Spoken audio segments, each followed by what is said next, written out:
मल्लिका अमिश के ज्यादा से ज्यादा करीब रहने की कोशिश करने लगी थी। जैसा कि मोहिनी ने कहा था, वह हर रात का डिनर अमिश के पसंद के हिसाब से बनाने लगी थी। अमिश एक दिन लता से, लता क्या बात है, आजकल तुम खाना बहुत अच्छा बनाने लगी हो, कौन से नए मसाले ऐड किए हैं तुमने? लता हंसते हुए, साहब आजकल डिनर मैडम जी ही बनाती हैं। अमिश अपनी आंखें बड़ी सी करके मधुलिका की ओर देखता है, रियली तुम खाना बहुत अच्छा बनाती हो, बिल्कुल माँ की तरह। वैसे मधु, तुम्हें ये सब करने की जरूरत नहीं है। लता और दामोदर किस लिए हैं? मधुलिका, अरे नहीं, वह मैं जल्दी आ जाती हूँ तो सोचती हूँ कुछ और भी काम कर लिया जाए। आखिर ये सब घरेलू काम सीखा है, वह तो सब बेकार ही जा रहा है ना। अमिश कुछ बोलने ही वाला था कि लता आकर कहती है, साहब जी हमको छुट्टी चाहिए। अमिश, क्यों, क्या हुआ, यूं अचानक से छुट्टी क्यों चाहिए? लता शर्माते हुए, मेरे पति हैं ना, बाहर रहते हैं, हर साल करवा चौथ पर घर आते हैं, इसीलिए मुझे छुट्टी चाहिए थी। अमिश, कितने दिन की छुट्टी चाहिए? लता, साहब लगभग 15 दिन। अमिश, 15 दिन की लंबी छुट्टी तो यहाँ काम कौन संभालेगा? दामोदर ने भी मुझसे सुबह छुट्टी के लिए कहा था, उसकी वाइफ को बेबी होने वाला है, इतनी छुट्टी कैसे मैनेज होगा? लता उदास होकर जाने लगती है। तभी मधुलिका, मैं मैनेज कर लूंगी। अमिश आप जाने दीजिए, कोई बात नहीं। अमिश, मगर मधुलिका, लता करवा चौथ की शॉपिंग कर ली तुमने? लता, मैडम जी हम कहाँ शॉपिंग।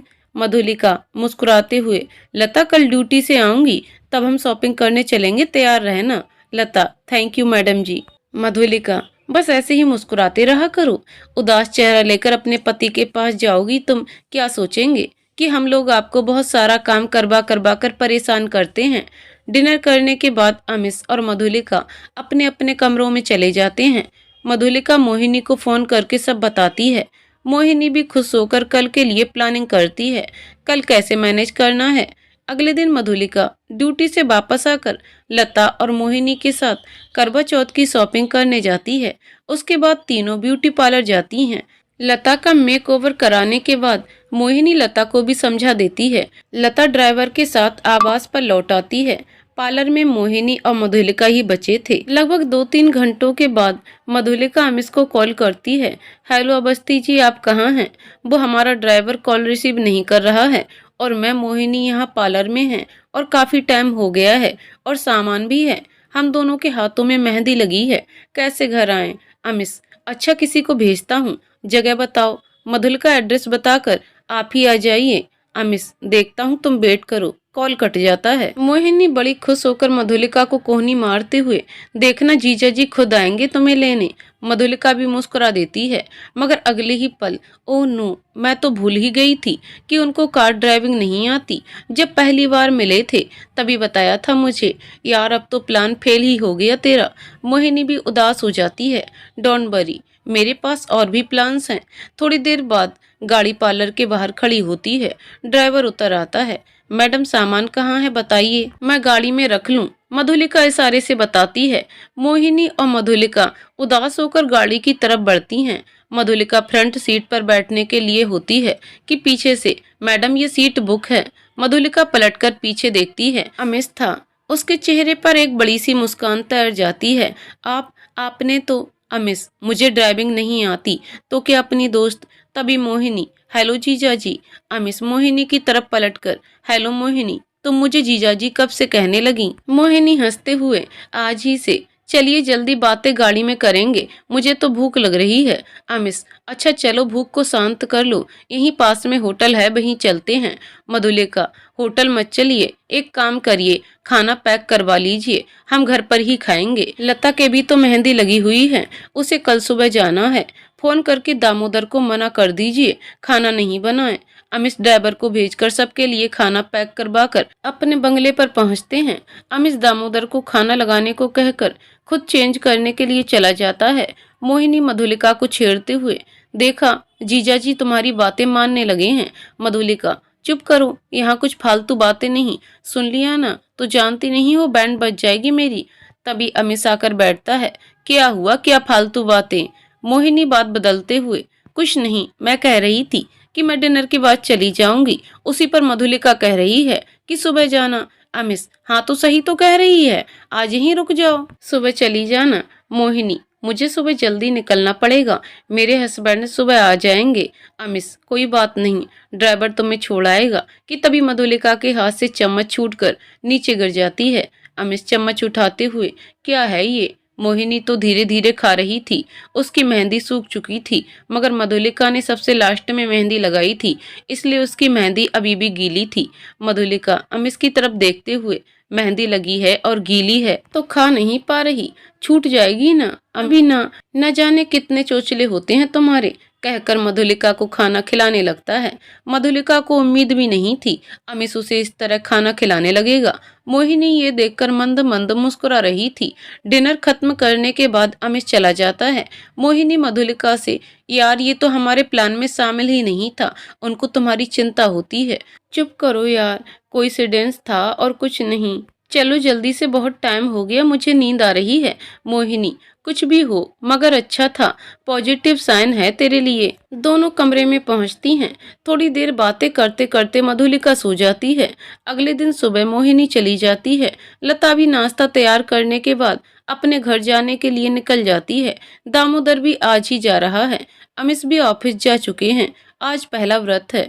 बहुत उलझन भी हो रही थी। मधुलिका ने अपना टाइम काटने के लिए सबको फोन करती रही।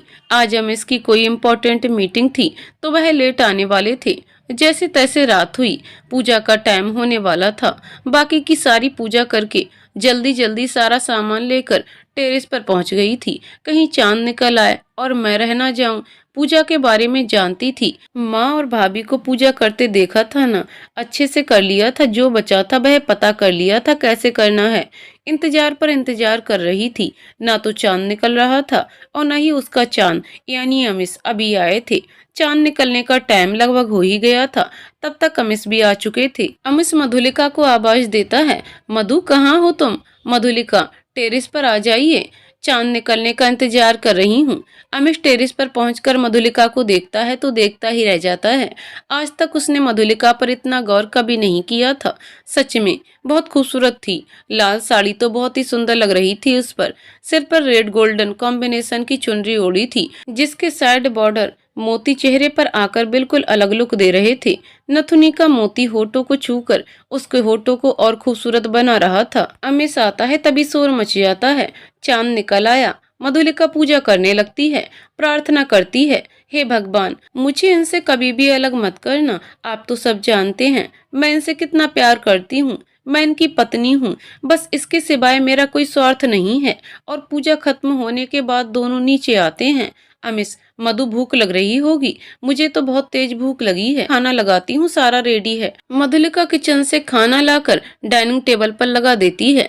अमिश खाना देखने के बाद, ओह इतना सारा खाना तुमने अकेले बनाया है?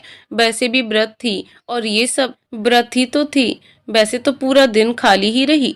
डिनर करते हुए अमिश, मैं तुमसे कल कुछ कहना चाहता था मगर मोहिनी की वजह से कुछ कह नहीं पाया। मधुलिका, क्या कहना चाहते थे? अमिश, यही कि तुमको ये सब करने की जरूरत नहीं है। ये करवा चौथ, इन सब के कोई मायने नहीं है मधु। और वैसे भी विद्या के आने के बाद तो सब कुछ बदल जाएगा। मधुलिका का दिल ये सुनकर एकदम से टूट सा गया, मगर उसने जाहिर नहीं होने दिया। मुस्कुराते हुए, जब तक विद्या नहीं आती है, जब तक हम साथ हैं, जब तक डिवोर्स नहीं होता, तब तक तो पति पत्नी है ना। तो मेरा धर्म है कि मैं सारे रूल्स को फॉलो करूं। डिनर करने के बाद मधुलिका अपने कमरे में चेंज करने के लिए चली जाती है। मधुलिका ने सिर से चुनरी हटाई ही होती है कि अमिश कमरे में आ जाता है। मधुलिका पलटकर उसकी ओर देखती है। क्या हुआ, कुछ चाहिए था क्या? अमिश, नहीं चाहिए था मगर कुछ देना था। मधुलिका, क्या? अमिश एक बॉक्स निकालकर मधुलिका को पकड़ाता है। मधुलिका खोलकर देखती है तो उसमें बहुत सुंदर डिजाइन का गोल्ड नेकलेस होता है। मधुलिका एकदम से शॉक्ड थी। ये आप मेरे लिए? अमिश, हाँ, एक्चुअली आज मेरे फ्रेंड से बात हुई थी तो सब बता रहे थे कि मैं तुम्हारे लिए कोई गिफ्ट खरीद लूं। उनके एक्सपीरियंस में उनकी वाइफ उनसे नाराज हो गई थी, कहीं तुम भी नाराज ना हो जाओ।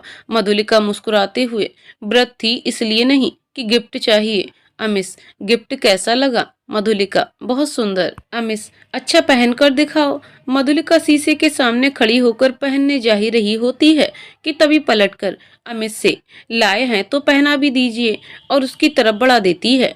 अमिश खड़े होकर उसे पहनाने लगता है।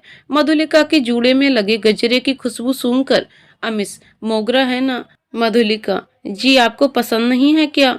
अमिश, नहीं ऐसी बात नहीं है, मोगरा तो मुझे बहुत पसंद है। हार पहनाने के बाद अमिश मधुलिका के दोनों कंधों पर अपने दोनों हाथ रख लेता है। मधुलिका को ये एहसास बहुत अच्छा लगता है। आज दूसरी बार इतने करीब आए हैं। अमिश उसका चेहरा अपनी तरफ घुमा देता है। मधुलिका मौके को गंवाना नहीं चाहती थी। वो थैंक यू कहते हुए अमिश को हक कर लेती है। अमिश को ऐसी उम्मीद नहीं थी, मगर वो मधुलिका को खुश देखकर चाह कर भी उसे अलग नहीं कर पाता है। थोड़ी देर में खुद से ही अलग होती है। दोनों कुछ बोल ही रहे होते हैं। दोनों की खामोशी अमिश का फोन रिंग करके दूर करता है। अमिश कॉल पिक करता है। उधर से आवाज आती है, जय हिंद सर, इतनी रात में कॉल किया उसके लिए सॉरी सर, इमरजेंसी है। हाईवे के पास बहुत भयंकर एक्सीडेंट हुआ है, कार और बस का। सर सारा प्रशासन पहुंच चुका है। अमिश सुनकर, ठीक है मैं भी बस निकल रहा हूँ। अमिश तुरंत ही कमरे से निकलकर ड्राइवर को गाड़ी निकालने को कहता है। मधुलिका उसके पीछे पीछे जाती है। क्या हुआ, कुछ बताएंगे, कहाँ जा रहे हैं? अमिश, मधु एक एक्सीडेंट हुआ है, मुझे जाना पड़ेगा, तुम अपना ख्याल रखना, मैं आ जाऊंगा जल्दी, तुम सो जाना। ड्राइवर गाड़ी निकालता है। अमिश गाड़ी में बैठकर दुर्घटना स्थल के लिए निकल जाता है। मधुलिका बेचैन होकर इधर उधर टहल रही है। अमिश को गए बहुत टाइम हो चुका है, पता नहीं कब तक आएंगे। फोन भी ट्राई किया था मगर उठाया नहीं। मधुलिका कपड़े बदलने के बाद हॉल में सोफे पर आकर बैठ जाती है। वहीं बैठे बैठे सो गई थी। कुछ देर बाद उसकी आंख अमिश की गाड़ी के हॉर्न से खुली। वह जल्दी उठकर दरवाजा खोलती है। आ गए आप, कब से इंतजार कर रही थी, बहुत टाइम लग गया। अमिश अंदर आते हुए, हाँ, घायलों को देखने, फिर हॉस्पिटल ट्रीटमेंट के बाद ही आया। जिस कार का एक्सीडेंट हुआ है वह बहुत डैमेज हुई है। उसमें एक लेडी और उसका ड्राइवर था, उसको काफी चोटें आई हैं। बस में जो सवारियां थीं उनको ज्यादा नुकसान नहीं हुआ है। मधुलिका, अच्छा, कार वाली लेडी की फैमिली को इन्फॉर्म कर दिया गया क्या? अमिश, अभी नहीं, उनका कुछ एड्रेस नहीं मिल पा रहा है और फोन भी डैमेज हो चुका है पूरी तरह। पुलिस देखेगी और करेगी, हो सकता है सुबह तक काम हो जाए। मधुलिका अमिश को पानी का गिलास पकड़ाते हुए, कोई बात नहीं, आप चेंज कर लीजिए, आपके लिए चाय या कॉफी क्या बनाऊं? अमिश, रहने दो, क्यों परेशान होगी, मैं बना लूंगा।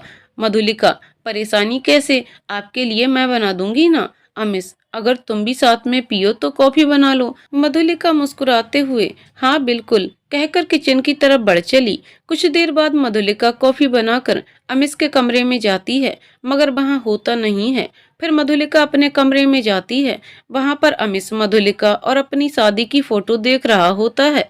मधुलिका, आप यहाँ हैं, मैं कब से आपको देख रही हूँ। अमिश फोटो फ्रेम रखते हुए, हाँ ऐसे ही तुम्हारे रूम में आ गया था। मधुलिका कॉफी पकड़ाते हुए, कोई बात नहीं, आपका भी तो रूम है। अमिश मधुलिका की ओर देखता है, तुरंत बात को संभालते हुए, आई मीन आपका ही तो रूम है। मैं जब चली जाऊंगी तो फिर कोई ना कोई तो रहेगा ही ना यहाँ, और वैसे भी आवाज तो आपका है ना। मधुलिका अमिश से थोड़ी सी दूरी बनाकर बैठी थी। अमिश कॉफी पीते हुए, तुम सच में बहुत अच्छी कॉफी बनाती हो और खाना भी। मधुलिका, थैंक यू तारीफ करने के लिए। कॉफी खत्म होते ही अमिश मधुलिका के करीब आकर उसके दोनों हाथ अपने हाथों में लेकर, मुझे माफ कर दो मधु, मुझे तुमको हर्ट करने का कोई अधिकार नहीं है, पर मैं विद्या से बहुत प्यार करता हूँ, सिर्फ उसी का इंतजार कर रहा हूँ। मुझे तुम्हारे साथ ऐसा नहीं करना चाहिए था। तुम सच में बहुत अच्छी हो। मधुलिका की आंखों से आंसुओं की कुछ बूंदें लुढ़क कर उसके गालों पर आ गई थीं। अमिश उसके आंसू पोंछकर, तुम रोते हुए बिल्कुल अच्छी नहीं लगती हो। बस कुछ दिनों की बात है मधु, तुम्हारी सारी परेशानियां खत्म हो जाएंगी। चलो अच्छा, अब तुम सो जाओ, मैं भी सोने जा रहा हूँ, बहुत रात हो गई है। बिस करके अपने कमरे में चला जाता है। मधुलिका बहुत परेशान होती है।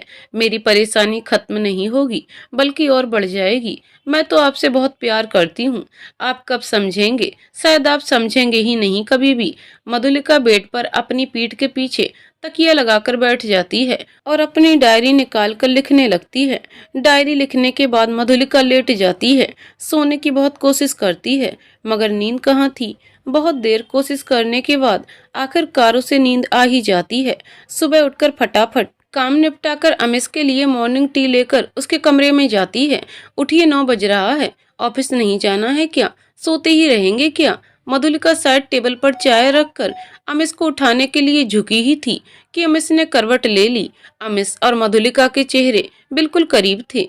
मधुलिका का दिल जोर से धड़क रहा था। उसका मन कर रहा था कि अमिश को किस कर ले। उसने अमिश के माथे पर किस कर भी ली और जैसे ही थोड़ा सा हटी कि अमिश ने आंखें खोल दी। मधुलिका हड़बड़ाकर बेड से खड़ी हो गई, हकलाते हुए, बो आप सो रहे थे, मैं ऑफिस। अमिश बिल्कुल नॉर्मल था, जैसे कुछ हुआ ही ना हो। क्या हो गया, इतना रुक रुक कर क्यों बोल रही हो? मधुलिका एक गहरी सांस लेकर, कुछ नहीं, आप सो रहे थे, देर से जगा रही थी आपको। 9 बज गए हैं, ऑफिस नहीं जाना है क्या? मैंने नाश्ता रेडी कर दिया है, मैं ऑफिस के लिए निकल रही हूँ, और हाँ, लौटते हुए देर हो जाएगी, आज मुझे काम ज्यादा है, कहकर मधुलिका कमरे से जल्दी से निकल जाती है। अमिश कप उठाकर चाय पीते हुए, मधु, मैं जानता हूँ तुम मुझसे प्यार करती हो, मगर मैं तुम्हारी जिंदगी खराब नहीं कर सकता। मैं विद्या को किया हुआ वादा नहीं तोड़ सकता। मैं उसका इंतजार कर रहा हूँ, मुझे पता है वह जरूर आएगी। मधुलिका तैयार होकर अपने ऑफिस के लिए निकल जाती है। ऑफिस पहुंचकर पता चलता है आज मोहिनी नहीं आई थी, अपने हस्बैंड के साथ छुट्टी लेकर घर चली गई है। मधुलिका उसे कॉल करने के लिए फोन उठाती ही है कि तभी मोहिनी का कॉल आ जाता है। मधुलिका कॉल रिसीव करके, बहुत लंबी उम्र है तेरी, तुमको ही कॉल करने जा रही थी, कहाँ निकल रही हो घूमने? मोहिनी, बस मेरे प्यारे पतिदेव मुझे जहाँ ले जाएं, तुम बताओ तुम्हारा क्या हुआ? मधुलिका, हुआ क्या, बस चल रहा है अभी तो, देखो क्या होता है। हाँ, एक बात है, टाइम अच्छा मिल रहा है अकेले रहने का। मोहिनी, देखो ज्यादा से ज्यादा करीब रहने की कोशिश करना, आदमियों को पिघलते देर नहीं लगती है। वैसे भी तुम इतनी प्यारी हो, अमिश जी भी पिघल जाएंगे, और देखना जब वह कबूल करेंगे हमेशा के लिए ही तुम्हारे हो जाएंगे। मधुलिका हंसते हुए, चलो झूठी तसल्ली देने की जरूरत नहीं है, मस्का लगाने की जरूरत नहीं है, चलो काम कर लेती हूँ, फ्री होने के बाद बात करते हैं, तुम भी इंजॉय करो अपने हस्बैंड के साथ। इधर अमिश भी अपने ऑफिस पहुंचता है।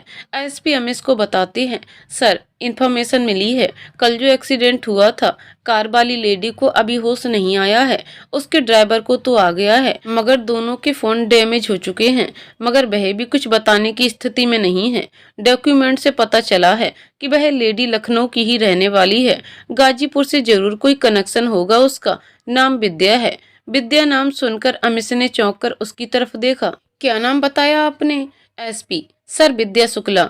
अमिश तुरंत उठकर अपनी कुर्सी से खड़ा हो गया। एसपी, क्या हुआ सर, कहीं जा रहे हैं क्या? अमिश, हाँ, हॉस्पिटल जा रहा हूँ, अगर आप चलना चाहें तो चल सकते हैं। एसपी कुछ समझ पाते तब तक अमिश बाहर आकर अपनी गाड़ी में बैठ चुके थे। ड्राइवर को सिटी हॉस्पिटल चलने का इशारा किया। सिटी हॉस्पिटल पहुंचकर अमिश ने डॉक्टर से उसके बारे में पूछा और अपने मन की तसल्ली के लिए उसको देखने गया।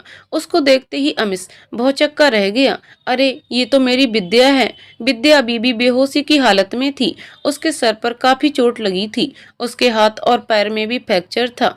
विद्या की ऐसी हालत देखकर अमिश की आंखों में आंसू आ गए। विद्या के सर पर हाथ रखकर, तुम्हें कुछ नहीं हो सकता है, तुम बहुत जल्दी ठीक हो जाओगी, मैंने तुम्हारा बहुत इंतजार किया है, ऐसे ही बिना मिले कुछ नहीं हो सकता तुमको। उसके बाद अमिश वार्ड से निकलकर डॉक्टर से मिलता है। इसे कुछ नहीं होना चाहिए, आप अच्छे से अच्छा ट्रीटमेंट करिए, ये मेरी दोस्त है और मुझे हर एक्टिविटी की अपडेट चाहिए। वहाँ के चीफ मेडिकल ऑफिसर अमिश को तसल्ली देते हुए, सर आप परेशान ना हो, हम इनका पूरा ख्याल रखेंगे, सर बेहतर ट्रीटमेंट ही दिए जा रहे हैं जिससे इनको जल्दी होश आ जाए।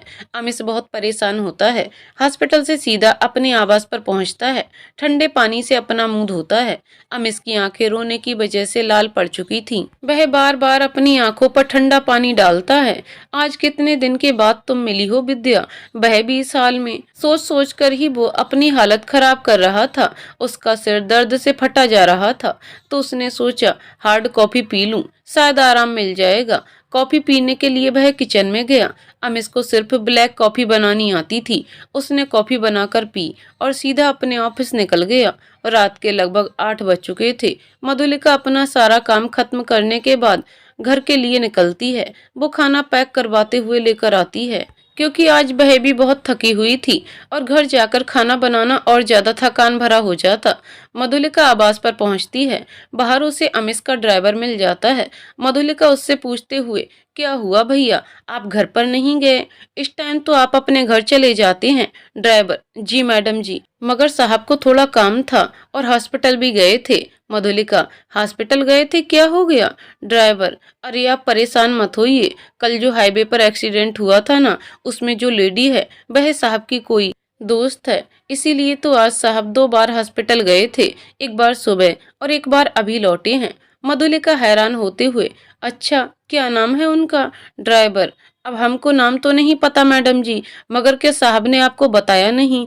हमें लगा आपको पता होगा। मधुलिका, अरे बह मैं बिजी थी ना, आज काम ज्यादा था, शायद इसीलिए नहीं बताया होगा। अच्छा ठीक है, आप अपने घर जाइए, अब मैं आ गई हूँ, कोई इमरजेंसी होगी तो फिर बुलाया जाएगा। मधुलिका घर के अंदर घुसती है। बहुत सन्नाटा सा था, अमिश दिख नहीं रहे थे। मधुलिका ने सोचा कि शायद अपने कमरे में होंगे। सोचकर अपने कमरे में जाकर चेंज करती है और खाना डाइनिंग टेबल पर लगा देती है। अमिश के कमरे में जाकर देखती है, मगर वह वहां नहीं होता है। साइड टेबल पर अल्कोहल की बोतल, सिगरेट का बॉक्स और काफी सारी जली हुई सिगरेट के टुकड़े फर्श पर पड़े थे। मधुलिका ये सब देखकर बहुत परेशान हो जाती है। वह अमिश को हर कमरे में देखती है, मगर कहीं नहीं मिलता। अंत में परेशान होकर टेरेस पर जाती है। देखती है अमिश के एक हाथ में सिगरेट और एक हाथ में कांच का गिलास होता है। मधुलिका समझ जाती है अमिश ने ड्रिंक की है और कर रहे हैं अभी भी। वो अमिश के करीब जाकर, क्या हुआ, आप टेरेस पर क्या कर रहे हैं?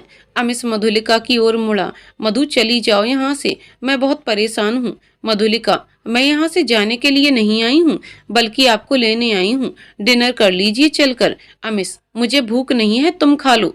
मधुलिका अमिश का हाथ पकड़कर, भूख कैसे नहीं है, खाना खाइए और मुझे कुछ भी सुनना नहीं है। जबरदस्ती अमिश को नीचे लेकर आती है और नीचे आकर अमिश डाइनिंग हॉल में ना बैठकर सीधे अपने कमरे में चला जाता है। मधुलिका भी खाना लेकर उसके कमरे में आ जाती है। अमिश गुस्साते हुए, तुमसे कहा ना मुझे भूख नहीं है, चली जाओ यहाँ से। मधुलिका, अच्छा अल्कोहल और सिगरेट की भूख है, खाना ही नहीं खाना है? मधुलिका जबरदस्ती एक निवाला अमिश के मुंह में रखती है। तभी उसकी नजर अमिश की लाल आंखों पर पड़ी। मधुलिका हैरान होकर, क्या हुआ, आपकी आंखें लाल क्यों हैं? अमिश कोई जवाब नहीं देता है, चुपचाप बैठा बस खाना खा रहा था। वो ये जानता था बिना पूरा खाना खाए हिलने भी नहीं देगी। खाना खत्म करने के बाद मधुलिका अमिश से फिर पूछती है, बताइए ना आंखों में क्या हुआ है? अमिश फिर भी कोई जवाब नहीं देता। मधुलिका, ठीक है मत बताइए, मैं जा रही हूँ अपने कमरे में सोने, वैसे भी मैं होती कौन हूँ पूछने वाली। मधुलिका जानबूझकर ऐसे कहती है और उठकर चली जाती है। चली तो आती है, मगर उसे चैन भी नहीं पड़ रहा। इनकी आंखें लाल क्यों हैं और 2 बार हॉस्पिटल गए, आखिर वह दोस्त कौन है, मुझे बताया भी नहीं। यही सब सोच सोच कर मधुलिका परेशान हो रही थी। सोचा एक बार कमरे में चली जाऊं, पूछूं, मगर वह जवाब भी तो नहीं दे रहे हैं। फिर मधुलिका कॉफी बनाकर लेकर अमिश के कमरे में ले जाती है। अमिश अपने बेड पर उल्टा लेटा हुआ था। साइड टेबल पर अल्कोहल की बोतल का ढक्कन खुला हुआ था और ग्लास में थोड़ी सी ड्रिंक बची हुई थी। मधुलिका समझ गई थी, फिर ड्रिंक की है। खैर मधुलिका ने कॉफी रखकर अमिश के कंधे को पकड़कर अपनी तरफ घुमाया तो देखा कि अमिश रो रहे थे। मधुलिका बहुत परेशान हो गई, उसे कुछ भी समझ नहीं आ रहा था, आखिर क्या हुआ है। मधुलिका ने जैसे ही अमिश से पूछा, क्या बात है, आप रो क्यों रहे हैं, क्यों परेशान हैं? अमिश तुरंत उठकर मधुलिका के गले से लग गया और उसे कसकर पकड़ लिया। मधुलिका ने भी अमिश को हटाना सही नहीं समझा। कुछ देर ऐसे ही रहने के बाद अमिश खुद से अलग होकर, मैं उसे ऐसे नहीं देख सकता, उसको जरा सा भी चोट लगती है तो अपने सर पर पूरा घर उठा लेती थी, उस पर जरा सा भी दर्द बर्दाश्त नहीं होता है। मधुलिका, कौन, किसको दर्द बर्दाश्त नहीं होता है? आप किसकी बात कर रहे हैं, मुझे कुछ समझ नहीं आ रहा है। अमिश, वही जिसे मैं बहुत प्यार करता हूँ, जिसका मैं आज तक इंतजार कर रहा हूँ। मधुलिका, वह मतलब विद्या? अमिश, हाँ तुम्हें पता है कल जो एक्सीडेंट हुआ था उसमें जो कार थी ना, वह विद्या की ही है, उसे अभी तक होश नहीं आया है। ये सुनकर मधुलिका को भी अच्छा नहीं लगता कि उसका एक्सीडेंट हुआ है और हालत बहुत खराब है, मगर अमिश की हालत देखकर उसे और ज्यादा बुरा लग रहा था। आज मधुलिका को समझ में आ गया था कि अमित सच में उससे कितना प्यार करते हैं। अमित को समझाते हुए, सब ठीक हो जाएगा, आप परेशान मत हो, आप आराम करो। अमित को लिटाकर मधुलिका अपने कमरे में जाने के लिए खड़ी हुई कि अमित ने उसका हाथ पकड़ लिया। यहीं रुक जाओ ना प्लीज, मैं बहुत परेशान हूँ, तुम साथ होती हो तो अच्छा फील होता है। मधुलिका ये सुनकर बेड पर बैठ गई। अमित ने उसका हाथ अपने हाथ में पकड़ा हुआ था। मधुलिका का दिल बहुत तेज तेज धड़क रहा था। अमित को इस हालत में देखकर और विद्या के आने पर खुद को अनसिक्योर महसूस कर रही थी। अब क्या होगा? वो अमित के बालों में हाथ फिराने लगी। अमित ने ड्रिंक बहुत ज्यादा की थी, उसे बहुत ज्यादा होश नहीं था, मगर फिर भी कंट्रोल करने की कोशिश में था, मगर बहुत कंट्रोल नहीं कर सकता था। ऐसे ही थोड़ी देर मधुलिका उसके बालों में हाथ फिराते रहने से उसे नींद आ गई थी, मगर मधुलिका को नींद कहाँ थी। वो अमित के पास ही लेट गई। उसने अमित से अपना हाथ छुड़ाने की कोशिश नहीं की। काश आप यूं ही सारी जिंदगी मेरा हाथ पकड़े रहो, मगर ये संभव नहीं है, शायद मेरी किस्मत को मंजूर नहीं। मधुलिका बहुत सोच विचार में थी, क्या करे कुछ समझ नहीं आ रहा था। मधुलिका को भी थकान की वजह से नींद आने लगी थी। मधुलिका भी सो ही गई थी। कुछ देर बाद उसकी आंख खुली तो देखा अमित ने उससे किस किया था। वो जानती थी कि अमित होशो हवास में ऐसा कभी कुछ नहीं करेंगे। अमित ने अपनी लिमिट क्रॉस करने की कोशिश की, मगर मधुलिका ने भी उसे रोकने की कोशिश नहीं की। उसकी आंखों में आंसू थे, मगर वो तो अमित से बहुत प्यार करती थी। जो कुछ हो रहा था ये उसका अधिकार था, मगर अमित तो किसी और को देना चाहते हैं। मधुलिका ने भी ये सब सोचकर अमित को कसकर हक कर लिया। आखिर आपकी पत्नी हूं मैं, अधिकार तो है ही मेरा, आप दें या ना दें। सुबह मधुलिका जल्दी से उठकर घर की साफ सफाई कर देती है और नहाकर पूजा करने के बाद सीधा किचन में जाकर नाश्ता तैयार करने लगी।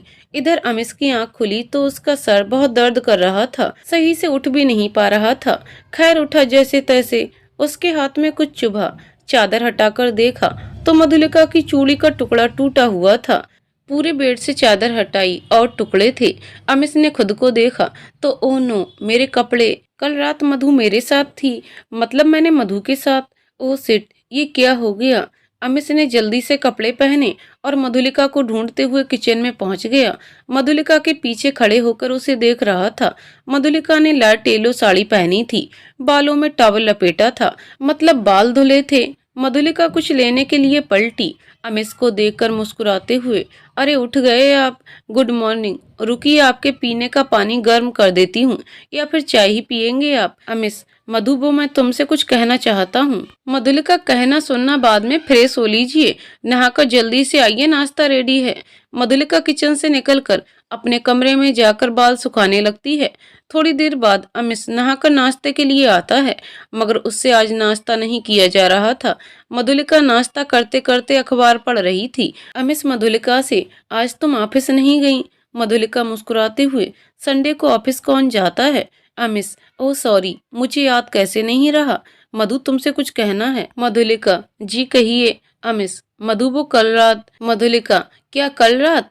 कल रात आपने बहुत ड्रिंक की थी, मुझे बिल्कुल अच्छा नहीं लगता है जब आप ड्रिंक करते हैं। बनावटी गुस्सा करते हुए अमित, सॉरी, अब कभी ड्रिंक नहीं करूंगा, मगर कल रात जो भी हुआ। मधुलिका, क्या जो भी? आपको पता है आप खाना नहीं खा रहे थे, जबरदस्ती खिलाया मैंने आपको। अमित, हाँ, मगर मैंने कल रात। मधुलिका, कल रात आपने कुछ ज्यादा ही सिगरेट पी ली थी, पूरा बॉक्स खत्म कर दिया, पता है ना कितना नुकसान करता है ये सब, लेकिन आपको क्या? मधुलिका उठकर जाने लगती है तो अमित उसका हाथ पकड़कर अपने कमरे में ले जाता है।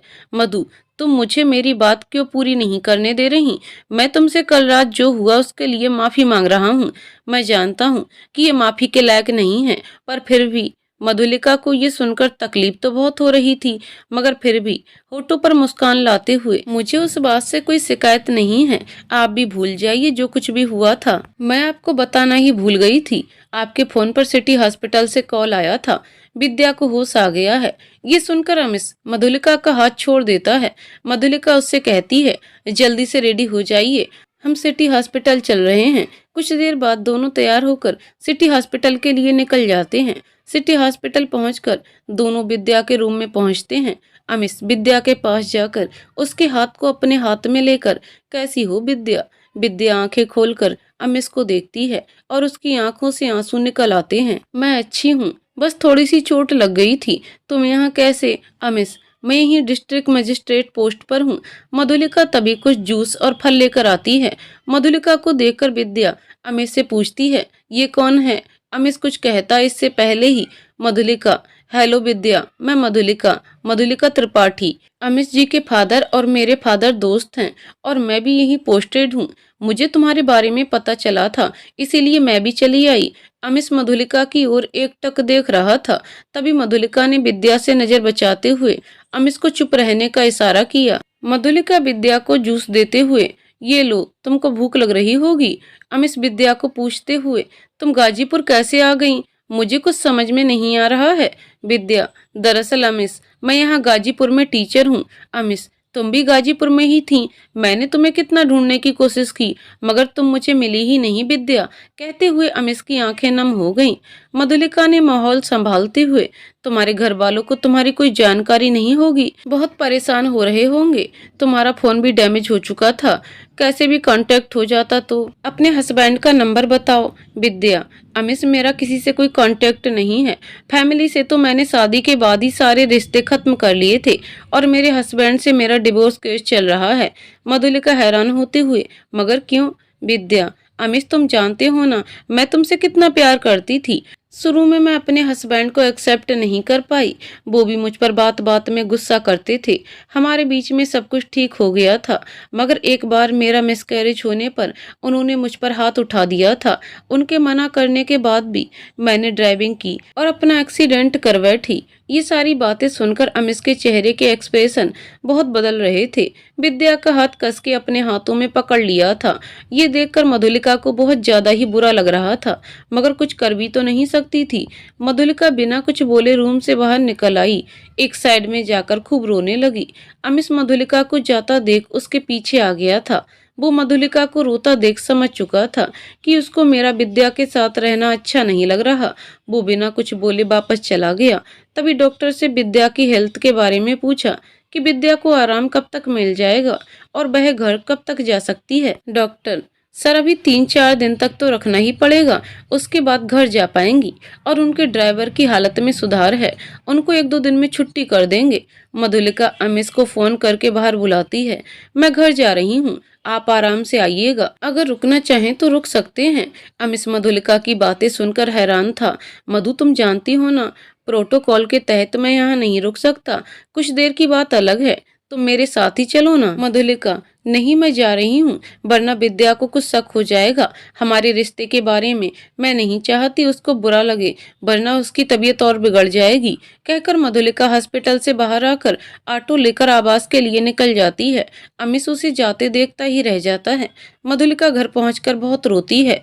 विद्या के आ जाने से अमिश तो पूरे ही उसके हो गए हैं। बस मैं कुछ दिन ही उनके साथ रह पाऊंगी।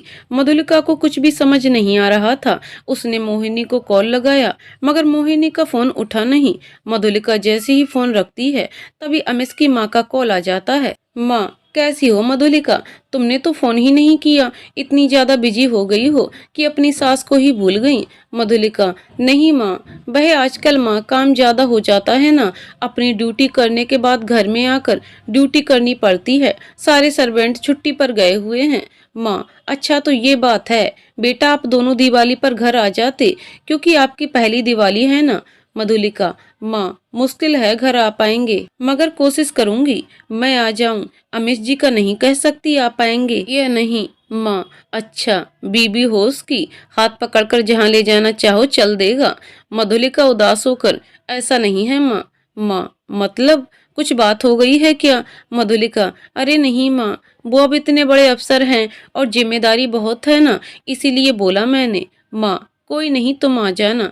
चलो अच्छा, फोन रखती हूँ। उनका कॉल कट भी नहीं पाता है। तभी मोहिनी को कॉल आने लगता है। मोहिनी, सॉरी यार, मैंने तेरा फोन देख नहीं पाया, बिजी थी। मधुलिका, कोई बात नहीं। मोहिनी, क्या बात है, तू बड़ी परेशान परेशान सी लग रही है। मधुलिका रोने लगती है और मोहिनी को विद्या के एक्सीडेंट से लेकर आज तक का सारा घटनाक्रम बताती है। मोहिनी, देख, तू परेशान मत हो, अगर ऐसे हारेगी तो कभी जंग नहीं जीत सकती है। विद्या का डिवोर्स अभी नहीं हुआ है, तब तक हम उसके हस्बैंड को ढूंढकर कोई प्लानिंग कर सकते हैं। तुम एक काम करो, मुझे विद्या की फोटो भेजो। मधुलिका, उससे क्या होगा? मोहिनी, होगा क्या, हो सकता है मैं उसे जानती हूँ या फिर उसकी फोटो से कुछ भी ढूंढने में मदद मिले। मधुलिका, तुम टेंशन मत लो, भगवान सब बहुत अच्छा करेंगे। तुम्हारी लाइफ से विद्या नाम का कांटा निकाल कर रहेंगे हम सब। मधुलिका मोहिनी की बात कर ही रही होती है कि तभी बाहर गाड़ी रुकने की आवाज आती है। मधुलिका, मोहिनी, मुझे लगता है ये आ गए हैं, मैं तुमसे बाद में बात करती हूँ। मधुलिका कॉल कट करके सीधे अपने कमरे में चली जाती है। अमिश मधुलिका को ढूंढते हुए उसके कमरे में पहुंचता है। मुझे, तुम यहाँ हो? सॉरी। मधुलिका, सॉरी किस लिए बोल रहे हैं? अमिश, तुम मुझे विद्या के साथ देखकर। मधुलिका, मुझे बुरा नहीं लग रहा, आपने तो ये पहले ही क्लियर कर दिया था ना कि विद्या के आने के बाद हम अलग हो जाएंगे और डिवोर्स ले लेंगे। आप विद्या के साथ एक नई जिंदगी की शुरुआत करिए। वैसे भी उसका भी तो डिवोर्स होने वाला है। इधर मैं आपसे अलग हो जाऊंगी, उधर उसका हस्बैंड। आप दोनों की मंजिलें तो क्लियर है ना। भगवान भी आप दोनों को मिलाना चाहते हैं, तो हम क्या कर सकते हैं? ये सारी बातें मधुलिका कह तो रही थी, मगर उसके दिल में बहुत दर्द था जिसे बयान भी नहीं किया जा सकता। अमित समझ सकता था, मगर विद्या के प्यार के आगे कुछ नहीं दिख रहा था। मधुलिका कमरे से बाहर जाने लगी। अमित उसे रोकते हुए, कहाँ जा रही हो? मधुलिका, भूख नहीं लगी है क्या? बातों से ही पेट भर जाएगा, लंच का टाइम हो चुका है। इतना कहकर किचन में चल दी। लंच रेडी है, आकर कर लीजिए। अमित आकर लंच करने लगता है। मधुलिका भी लंच करते हुए, मुझे आपसे कुछ बताना है। अमित, क्या बताना चाहती हो? मधुलिका, मैं घर जा रही हूँ, आई मीन आपके घर। माँ का कॉल आया था, पहली दिवाली का पूजन करवाना है उन्हें मुझसे। अमित, मधु, तुम भी माँ की बातों में आ गई, क्या जरूरत है ये सब करने की? और चली जाओगी तो फिर मेरे लिए नाश्ता कौन तैयार करेगा? मधुलिका अपनी दोनों भवों को ऊपर चढ़ाते हुए अमित को देखकर कहती है, अच्छा तो मैं यहाँ खाना बनाने के लिए हूँ? आपको मैं खाना बनाने वाली लगती हूँ? अपने खाने का इंतजाम कर लीजिएगा, मैं घर जा रही हूँ। और वैसे भी मैं माँ का दिल नहीं तोड़ सकती, तब तक तो बिल्कुल नहीं, जब तक हमारा डिवोर्स नहीं होता। वैसे भी विद्या तो आने वाली ही है, वह बना लेती होगी ना बहुत अच्छा खाना, बनेगी आदर्श बीबी और आदर्श बहू। अमित अबाक होकर मधुलिका को देख रहा होता है। ऐसे क्यों कह रही हो? क्या हो गया है तुम्हें? मधुलिका, मुझे क्या हो गया? मेड हूं ना मैं, आपकी सर्वेंट हूं ना। मैं कल घर जा रही हूँ, अपने खाने का इंतजाम कर लेना, चाहे खुद बनाना। दिवाली के बाद लता और दामोदर वापस आ जाएंगे, सिर्फ तभी तक करना है। इतना करने के बाद मधुलिका उठकर चली जाती है। अमित को कुछ भी समझ नहीं आ रहा था कि आखिर मधुलिका ऐसा रिएक्शन क्यों दे रही थी। मधुलिका अपने कमरे में जाकर बहुत उदास होकर बैठ जाती है। मन ही मन बड़बड़ाए जा रही थी, मैं जानती हूँ मेरे होने या ना होने से आपको कोई फर्क नहीं पड़ता है, आपको तो बस विद्या की पड़ी है। मैं आपकी जिंदगी में कांटा हूँ ना, वापस जा रही हूँ, अब आपकी जिंदगी में आऊंगी नहीं। उसकी आंखों से लगातार आंसू बह रहे थे। समझते क्या है अपने आप को? देख लेना, 4 दिन में ये विद्या छोड़कर भाग जाएगी, लेकिन मुझे क्या, वो तो आपका पहला प्यार है ना। मधुलिका ये सब सोच रही होती है कि तभी उसका फोन बज उठता है। फोन उठाकर देखती है तो मधुलिका की मम्मी का फोन था। मधुलिका ने कॉल पिक नहीं की। थोड़ी देर में फिर से फोन आने लगा। मधुलिका ने कॉल कट करके फोन साइलेंट मोड पर करके रख दिया। कुछ ही टाइम बाद अमिश अपना फोन लेकर मधुलिका के पास आकर, मधु, तुम फोन क्यों नहीं उठा रही? तुम्हारी मम्मी कितना परेशान है। मधुलिका कोई जवाब नहीं देती तो अमिश उसके चेहरे को अपनी तरफ घुमाता है तो मधुलिका रो रही है। मधुलिका बिना कुछ बोले अमिश से फोन लेकर बात करने लगती है। मम्मी, बेटा क्या हुआ, तुम फोन क्यों नहीं उठा रही थी? मधुलिका, कुछ नहीं मम्मी, बस ऐसे ही बिजी थी थोड़ा। मम्मी, क्या हुआ तुम्हारी आवाज को, रो रही हो? मधुलिका, नहीं मम्मी, बस गला खराब हो गया है। मम्मी, ध्यान रखा करो। अच्छा तुम आ रही हो क्या? दिवाली पर ससुराल जाओगी तो फिर यहाँ आओगी क्या? मधुलिका, हाँ मम्मी, इस बार एक लंबी छुट्टी बिताऊंगी आपके और पापा के साथ। मम्मी, कल सीधा घर आकर बात करेंगे, मुझे कुछ काम है। अमिश को फोन देकर मधुलिका कमरे से बाहर चली जाती है। अमिश उसके पास जाता ही है कि तभी हॉस्पिटल से उसे फोन आता है। विद्या ने उसे बुलाया था। अमिश तुरंत ही हॉस्पिटल के लिए निकल जाता है। मधुलिका अपने सामान की पैकिंग करने लगती है। अमिश देर रात से घर वापस आता है, तब तक मधुलिका सो चुकी होती है। अगली सुबह अमिश जब सोकर उठता है, मधुलिका को घर में नहीं पाता। जब उसे कॉल करने के लिए फोन उठाता है तो उसमें मधुलिका के मैसेज पड़े होते हैं। मैं घर जा रही हूँ, मेरी ट्रेन 6:30 की है और मैंने नाश्ता बनाकर रख दिया है, कर लेना आप। अमिश टाइम पर नजर डालता है तो 8 बज रहे होते हैं। ओ, अब तो मधुलिका काफी आगे निकल गई होगी। जब वो मधुलिका को फोन करता है मगर उसका फोन लगता नहीं है। कुछ घंटों बाद मधुलिका अपने घर पहुंच जाती है। उसे आया देख उसकी मम्मी कहती हैं, बेटा तुम यहाँ आई? मधुलिका, क्यों, यहाँ नहीं आ सकती क्या? मम्मी, अरे नहीं, हमको लगा अपने ससुराल से यहाँ आओगी।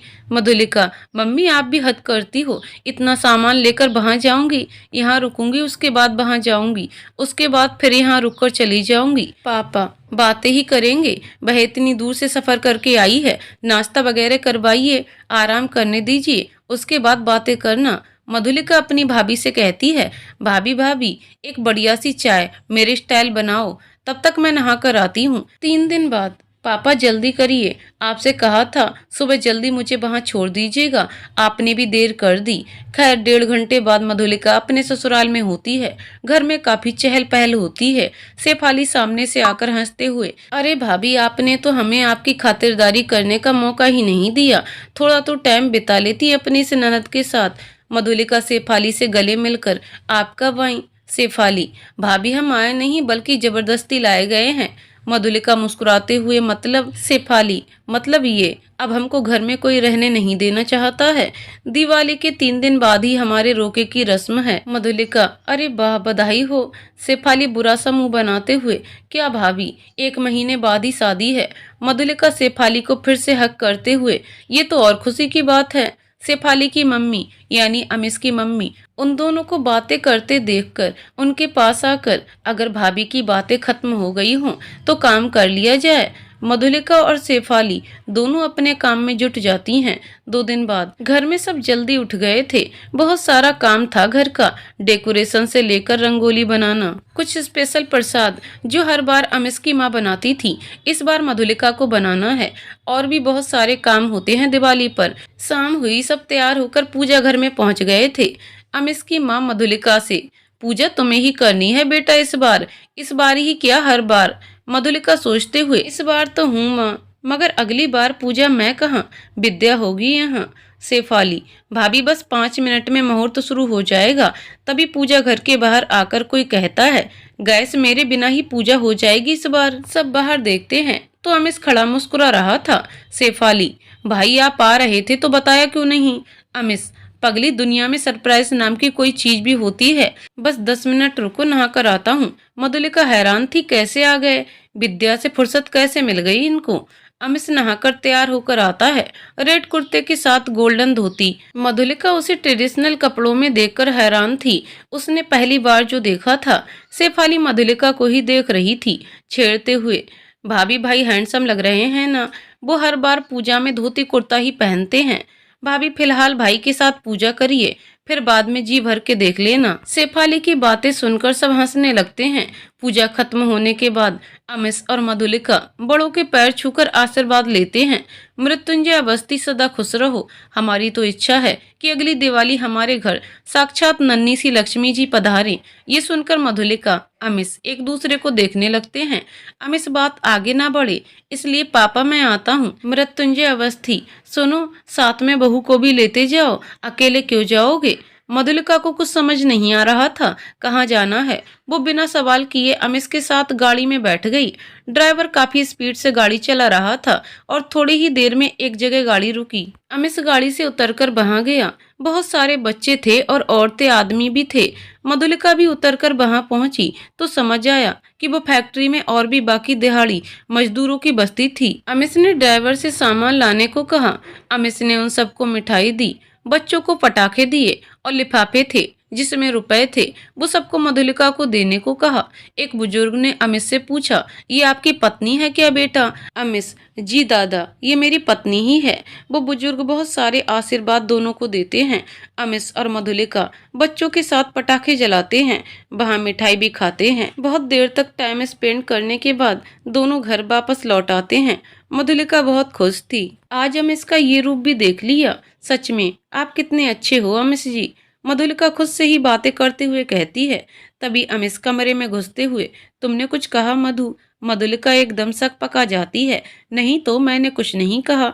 अच्छा ये बताइए अब विद्या कैसी है? अमित, अच्छी है, रिकवर कर रही है। सोच रहा हूँ हॉस्पिटल से डिस्चार्ज होने के बाद उसके रहने का कहीं इंतजाम कर दूं। मधुलिका, कहीं क्यों, अपने आवास पर रख लीजिए, सामने होंगे तो देखभाल अच्छे से हो जाएगी। अमित मधुलिका के चेहरे की ओर देखता रह जाता है। मधुलिका, ऐसे क्या देख रहे हैं मुझे? सही तो कह रही हूँ। अमित, तुम पागल हो क्या? मेरे कुछ प्रोटोकॉल हैं, रेपुटेशन है मेरी, ऐसे ही कैसे रख लूं? सिर्फ फ्रेंड के बिहेव पे तो उसे नहीं रख सकता ना।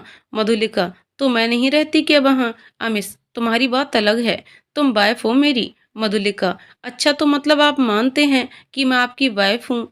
अमित, हाँ, उसमें मानना या ना मानना क्या, ऑफिशियली अनऑफिशियली वाइफ तो हो ना तुम मेरी। मधुलिका ये सुनकर अमित के बिल्कुल नजदीक आकर अपने दोनों हाथों से कुर्ते के दोनों साइड कॉलर पकड़कर अपने और नजदीक लाते हुए, वाइफ हूँ, अगर अपना अधिकार मांगूं तो। अमित हक्का बक्का था मधुलिका की बात सुनकर, मगर कुछ बोल नहीं पाया। मधुलिका, मैंने क्या गलती की है ऐसी जिससे आपके साथ नहीं रह सकती? सिर्फ यही कि आपका पहला प्यार नहीं हूँ मैं, सिर्फ आपकी वाइफ हूँ, वो भी नाम की। मधुलिका की आंखों में आंसू आ गए। जानते हैं मैं आपसे आगे बोलती कि तभी शेफाली धड़धड़ाते हुए कमरे में आ जाती है। हेलो रोमियो जूलियट, डिनर नहीं करना क्या? मधुलिका तुरंत ही अमित से अलग हो जाती है, अपनी आंखों से आंसू पोंछती है। अमित कमरे से बाहर निकल जाता है। शेफाली मधुलिका के पास आकर उसके कंधे पर हाथ रखती है। भाभी क्या हुआ, कुछ बात है क्या? मधुलिका, नहीं शेफाली, कोई बात नहीं है। शेफाली, ओके चलिए डिनर कर लीजिए, सब कर चुके हैं, आप देर से आए हैं दोनों तो। मधुलिका, मुझे भूख नहीं है, तुम जाओ शेफाली, मैं सोने जा रही। शेफाली, भाभी क्या बात हो गई, बताओ ना प्लीज। मधुलिका, हमारे आपस की बात है, आपकी शादी हो जाएगी तब समझ आएगा। बहुत सी बातें ऐसी होती हैं जो बताई नहीं जा सकती।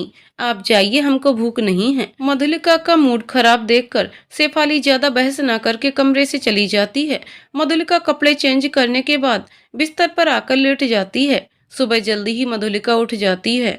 देखा तो अमित सोफे पर सो रहा था।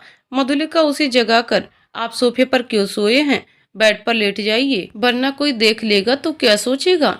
अमित बिना कुछ बोले बेड पर जाकर लेट जाता है। मधुलिका और मामी जी मिलकर सारे काम जल्दी जल्दी निपटा रही होती हैं, क्योंकि आज शेफाली के एंगेजमेंट के लिए शॉपिंग करने भी जाना था। सब नाश्ता करने के बाद शॉपिंग करने के लिए निकल गए थे। सारा दिन शॉपिंग में लग गया था, सब बहुत थक गए थे। मधुलिका, माँ जी हम सब लोग बहुत थक गए हैं, अगर आप कहें तो खाना पैक करवाते चलें, वरना घर जाकर खाना बनाने की हिम्मत नहीं है। सुधा जी, हाँ बेटा, बिल्कुल सही बात कह रही है, मैं भी यही कहने वाली थी। ड्राइवर को बोलकर लगभग सबकी पसंद का खाना पैक करवा लिया। घर पहुंचकर देखती है तो अमित, उसके फादर और जय भैया यानी शेफाली के भाई किचन में थे। शेफाली दौड़कर किचन में जाती है। ये क्या जय भाई, आप कब आए और भाभी कहाँ हैं? जय, अभी आया हूँ, और निशा बेटू को रूम में सुलाने गई है। जय आकर मामी जी और अपनी बुआ के पैर छूता है। मृत्युंजय अवस्थी, अरे सुधा देखो, मैंने और अमित ने मिलकर पनीर पकौड़े बनाए हैं, हमने सोचा आप लोग शॉपिंग करके थकी हुई वापस लौटी हैं। सुधा जी, आप लोग वापस कब आए? मृत्युंजय अवस्थी, अरे हम आपकी तरह थोड़ी ना हैं, घंटों शॉपिंग में लगाने वाले, मर्दों के काम थोड़े अलग और जल्दी होते हैं। सुधा जी टेढ़ा सा मुंह बनाते हुए, हाँ हाँ जानते हैं, इतना सब कर रहे हैं तो खाना भी सर्व कर दीजिए, हम पैक करवा कर लाए हैं। खाना खाने के बाद शॉपिंग की गई सारी चीजों को अलग अलग सेट करके रख दिया गया था। जय और निशा से बातें होती रहती हैं, फिर एंगेजमेंट को लेकर डिस्कशन चलता रहता है। मामी जी सबसे कहती हैं, ऐसा है आप सबको सोना नहीं है क्या, इतनी रात हो गई है, बातें कर रहे हो, आप सबको याद है कल भाई दूज भी है। सुधा जी, हाँ मिस, सुनो, मधुलिका को कल तुम लेकर चले जाना और त्रिपाठी जी को शेफाली के एंगेजमेंट का इनविटेशन भी देते आना। जय निशा को लेकर उसके मायके चला जाएगा और सब कल वापस भी आ जाना, यहाँ बहुत काम है। सब सोने चले जाते हैं। मधुलिका अपने कमरे में जाती है। थोड़ी देर बाद अमिश के कमरे में आने के बाद मधुलिका उसे एक पैकेट देती है। अमिश, इसमें क्या है? मधुलिका, खुद ही देख लीजिए। अमिश पैकेट खोलकर देखता है तो उसमें बहुत ही सुंदर सा ब्लू कुर्ता होता है। ये लाने की क्या जरूरत थी? ये कुर्ते वगैरह मैं सिर्फ पूजा पाठ में ही पहनता हूँ। मधुलिका, कोई बात नहीं, तो पूजा में ही पहन लेना। वैसे मैं ये शेफाली के एंगेजमेंट में पहनने के लिए लाई थी। अमिश, मैं उसके लिए कपड़े लाया हूँ। मधुलिका को सुनकर अच्छा तो नहीं लगता, मगर कह भी नहीं सकती थी। सो जाकर बेड पर लेट गई। सुनिए, सुबह जल्दी उठ जाइएगा, मेरे साथ घर चलना है। अगर मूड ना हो तो कोई बात नहीं, वैसे ड्राइवर के साथ तो जाऊंगी ही। अमिश कुछ कहने ही वाला था कि मधुलिका ने दूसरी तरफ करवट ले ली, क्योंकि उसे अमिश के जवाब पता थे। सुबह सबको जल्दी थी। शेफाली, जल्दी करो, हम सबको भी अपने घर जाना है, निशा चूड़ियां बदलते हुए कह रही थी। मधुलिका तैयार होकर हॉल में आ गई थी। शेफाली, अमिश और जय भी वहीं थे। शेफाली दोनों से पैसों को लेकर बहस कर रही थी। मैं आप दोनों से छोटी हूँ, अब शादी हो रही है तो मुझे आप दोनों एक एक महीने की सैलरी दीजिए। इसी बात का उनमें निपटारा चल रहा था। सुधा जी मधुलिका के पास आकर कुछ जेवर देते हुए, बेटा तुमने कुछ भी नहीं पहना, ठीक से अपने जेवर पहन लो, मायके जा रही हो, अच्छा थोड़े लगता है, 6 महीने ही हुए हैं तुम्हारी शादी को। अमिश ये सुनकर, माँ क्या जरूरत है ज्यादा जेवर गहनों की, कोई फंक्शन या फैशन शो में थोड़ी जा रही है मधु, और वैसे भी कितना लूटपाट का टाइम है, जान को कितना खतरा रहता है हमेशा। सुधा जी, तुम तो हो ना मधुलिका की देखभाल करने के लिए, सारी जिंदगी तुम्हें ही तो संभालना है, हिफाजत करनी है। मधुलिका, नहीं माँ जी, ये कहाँ सारी जिंदगी हिफाजत करेंगे मेरी। सुधा जी, क्यों नहीं करेगा, हमेशा करेगा, और लड़ाई झगड़े हो जाते हैं तो ऐसे नहीं कहा जाता बेटा। मधुलिका तुरंत ही बात को संभालते हुए, नहीं माँ जी, मेरा मतलब ये है कि हम दोनों अलग अलग नौकरी करते हैं तो कहाँ इतना साथ रह पाएंगे। अमिश, बातें खत्म हो गई हों तो चलें, घर वापस भी आना है। अमिश, मधुलिका दोनों घर के लिए निकल गए। 1.5 घंटे बाद वह दोनों वहां पहुंच चुके थे। इस बीच रास्ते पर दोनों ने कोई बात नहीं की थी। अमिश को मधुलिका के साथ आया देखकर सब बहुत खुश थे, क्योंकि आज अमिश पगफेरों के बाद दूसरी बार आया था।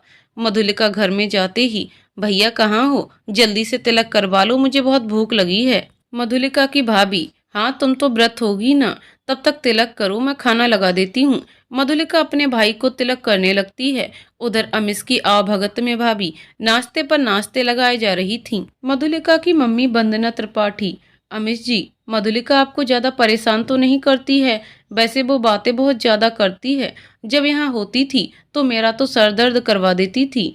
अमिश हैरान था। ये बात सुनकर मधुलिका उससे तो कभी इतना ज्यादा नहीं बोलती थी, ज्यादातर चुप चुप रहती थी। नहीं आंटी जी, हम दोनों को इतना टाइम कहाँ मिल पाता है। भाभी, नंदोई जी, आंटी जी नहीं, मम्मी जी कहने की आदत डाल लीजिए। वंदना जी, अरे कोई बात नहीं, धीरे धीरे हो जाएगी आदत। थोड़ी देर बाद मधुलिका और उसका भाई आकर बैठते हैं। भाभी खाना लाकर लगा देती हैं। मधुलिका, भाभी जरा मेरी वाली चाय भी ले आओ। भाभी ने चाय का कप रखते हुए, मैंने तुम्हारी चाय पहले ही तैयार कर दी थी। अमिश, पहले सुकून से खाना खा लो, उसके बाद चाय पीना। भाभी, लगता है नंदोई जी को अभी भी नहीं पता चला। मधुलिका खाने के साथ कड़क चाय पीती है। खाना खत्म करने के बाद सब बैठे बातें कर रहे होते हैं। अमिश ड्राइवर को गाड़ी से इनविटेशन कार्ड लाने को कहता है। इनविटेशन कार्ड त्रिपाठी जी को देकर, अंकल जी, ये शेफाली, मेरे मामा जी की बेटी की एंगेजमेंट है। दरअसल मामा जी नहीं है तो उसकी शादी हम लोग ही कर रहे हैं। कार्ड देकर अमिश त्रिपाठी जी के पैर छूने के लिए झुकता है। त्रिपाठी जी उसके हाथ पकड़कर, नहीं बेटा, अपने इधर दामाद ससुर के पैर नहीं छूते हैं। अमिश, मैं इन सब बातों को नहीं मानता, आप मुझसे उम्र में बड़े हैं और मेरे डैड के बराबर हैं। त्रिपाठी जी की आंखों में अमिश की बात सुनकर आंसू आ जाते हैं और वह उसे गले से लगा लेते हैं। वंदना जी मधुलिका के हाथों को अपने हाथों में लेकर, तुम बहुत ही भाग्यशाली हो जो तुम्हें इतना अच्छा पति मिला, सच में बहुत अच्छी किस्मत पाई है मेरी बेटी ने। मधुलिका ने तिरछी नजरों से अमिश की ओर देखते हुए, हाँ मम्मी, हर किसी की किस्मत में ऐसे पति का साथ कहाँ लिखा होता है। अमिश उसकी बातों से समझ गया था कि वो उस पर ही टॉन्ट कस रही है। 5-6 घंटे रुकने के बाद दोनों डिनर करके ही वापस घर पहुंचते हैं। इस बार में दोनों ने आपस में कोई बात नहीं की थी। घर पहुंचकर देखते हैं तो मौसी, मौसा जी, बुआ, फूफा जी और उनके बच्चे सब आए हुए थे। सब आपस में बातें करने में लगे हुए थे। उन दोनों के पहुंचते ही पीछे से शशांक, जो कि अमिश की मौसी का बेटा, आ चुका था। सबसे मिलने के बाद वो मधुलिका के पास जाकर उसके पैर छूता है। वैसे तो मैं आपका देवर हूँ, लेकिन आप मुझे अपना दोस्त भी मान सकती हैं। और आई एम सॉरी भाभी, मैं आपकी शादी में नहीं आ पाया। अमिश को लगा कि शशांक उससे नाराज है, तो उसके पास जाकर, भाई को तो भूल ही गया। शशांक, भूल नहीं गया, आपसे नाराज हूँ। आपकी शादी के लिए क्या क्या सोचा था, कितने अरमान थे मेरे, मगर आपने इतनी जल्दी में शादी की, मैं आ भी नहीं पाया। अमिश, भाई मेरे, तुमको क्या, मुझे खुद पता नहीं चल पाया, इतनी जल्दी जल्दी में शादी हुई मेरी। वैसे ट्रीट बताओ कहाँ चाहिए। शेफाली पास आकर, हाँ बस शशांक भाई इतने खड़ूस हैं, बस ट्रीट की भूख रहती है, बस उसी से शांत हो जाता है। शशांक, तू तो बोल ही मत, चुड़ैल ही पूरी। बड़ा भाई अभी तक कुंवारा ही है, खुद शादी कर रही है। शेफाली बुरा सा मुंह बनाते हुए, मैं शादी कर नहीं रही, बल्कि करवाई जा रही है। मधुलिका शशांक के लिए कॉफी लेकर आती है। कोई बात नहीं शशांक, इस बार शेफाली की हो जाने दो, शादी के नेक्स्ट सीजन में आपकी करवा देंगे, तब तक लड़की ढूंढने का काम करेंगे। मृत्युंजय अवस्थी, भाई सोना नहीं है क्या, इतनी रात हो गई है, बातें करते करते, एंगेजमेंट कल ही है, सब लोग मौज मौज में बातें कर रहे हो। मृत्युंजय अवस्थी की बात सुनकर सब सोने चले जाते हैं। अगले दिन सुबह से ही रिलेटिव्स का आना लगा हुआ था। कुछ लोग सीधा होटल ही पहुंचने वाले थे। एंगेजमेंट का फंक्शन दिन में ही रखा गया था, इस वजह से सब लोग जल्दी ही होटल निकल गए थे। घर में मधुलिका, शेफाली, निशा और शशांक की बचे थे। शेफाली को तैयार करने ब्यूटिशियन घर पर ही आई थी। लगभग 2 घंटे के बाद सुधा जी शशांक को फोन करके आने को कहती हैं, क्योंकि लड़के वाले आ चुके थे। यहाँ भी लगभग सब तैयार ही हो चुका था। थोड़ी देर बाद ही घर लॉक करके चारों होटल के लिए निकल पड़े थे। वहां पहुंचकर थोड़ी देर बाद शेफाली की गोद भराई की रस्म शुरू हो चुकी थी। मधुलिका और निशा खड़ी बातें कर रही थीं। तभी मधुलिका के कंधे पर किसी ने हाथ रखा। मधुलिका ने पलटकर पीछे देखा। अरे मोहिनी, तुम यहाँ कैसे? मोहिनी, जिसकी एंगेजमेंट है वह मेरा कजिन है, और तुम यहाँ कैसे? मधुलिका, शेफाली मेरी ननद है। मोहिनी, क्या बात है, तो हम रिलेटिव्स हो गए हैं। मोहिनी अपनी माँ और चाची से मधुलिका को मिलवाती है। वैसे तो ये मेरी सीनियर है, मगर मेरी बहुत अच्छी दोस्त भी है। मोहिनी की मम्मी, अच्छा तो यही मधुलिका है। बेटा, मोहिनी आपके बारे में बहुत बात करती है। मधुलिका मोहिनी को अपने दोनों परिवारों से मिलवाती है। मोहिनी मधुलिका को एक साइड में ले जाकर, तुम्हारा और जीजा जी का क्या चल रहा है?